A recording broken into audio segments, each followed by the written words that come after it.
Hello అందరూ ఎలా ఉన్నారు? Welcome back to my channel. నేను చేయబోయే రెసిపీ వచ్చేసి ఎగ్ పులుసు. ఈరోజు చాలా తక్కువ ఇంగ్రీడియంట్స్ చేసుకోవచ్చు. ఈ రెసిపీ చాలా బాగుంటుంది, మీరు కూడా ట్రై చేయండి. ఇంకా ప్రాసెస్లోకి అయితే వెళ్ళిపోదాం. దానికోసం కావాల్సిన ఇంగ్రీడియంట్స్ వచ్చేసి మిర్చి, onion, garlic, spring onion, coriander, మెంతి, కర్రీ లీవ్స్, ఎగ్స్, అలాగే చింతపండు రసం అన్నీ ముందే ప్రిపేర్ చేసుకొని పెట్టుకున్నాను నేనైతే. ఇప్పుడు నెక్స్ట్ ప్రాసెస్లోకి అయితే వెళ్దాము. ఇప్పుడు ఒక బౌల్ పెట్టుకొని ఆయిల్ వేసుకోవాలి. ఒక 1 స్పూన్ వరకు అయితే ఆయిల్ వేసాను.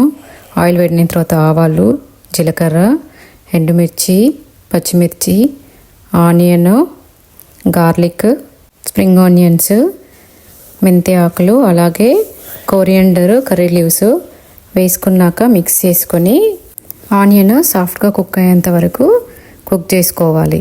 నెక్స్ట్ ఆనియన్ కుక్ అయిపోయిన తర్వాత కొంచెం జింజర్ గార్లిక్ పేస్ట్, కొంచెము పసుపు వేసుకొని మిక్స్ చేసుకోవాలి ఆనియన్స్కి పట్టేలాగా.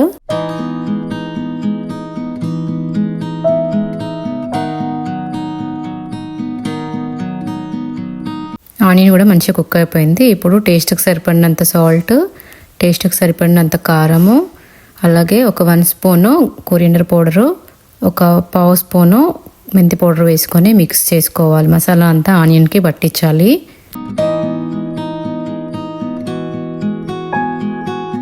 ఆనియన్కి మంచిగా మసాలా పట్టుకున్న తర్వాత ఇందాక బాయిల్ చేసుకున్న ఎగ్స్ని కూడా ఇందులో యాడ్ చేసుకోవాలి. ఎగ్స్కి కూడా మంచిగా నైఫ్తో ఘాట్లు పెట్టుకుంటే మంచిగా రసము, అలాగే ఉప్పు కారాలు కూడా మంచిగా పడతాయి.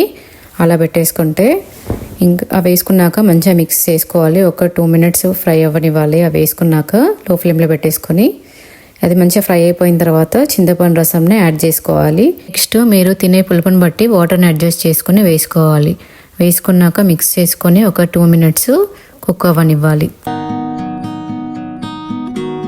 చిన్న బెల్లం ముక్కని యాడ్ చేసుకోవాలి. ఇది వేస్తే చాలా బాగుంటుంది. టేస్ట్ పుల్లగా ఉన్నా కూడా బ్యాలెన్స్ అవుతుంది. బెల్లం ముక్క వేస్తే తీయగా పుల్లగా చాలా టేస్టీగా ఉంటుంది. పులుసు వచ్చేసి చారు మరుగుతున్నప్పుడు మీడియం ఫ్లేమ్లో పెట్టేసుకొని కుక్ చేసుకుంటే సరిపోతుంది.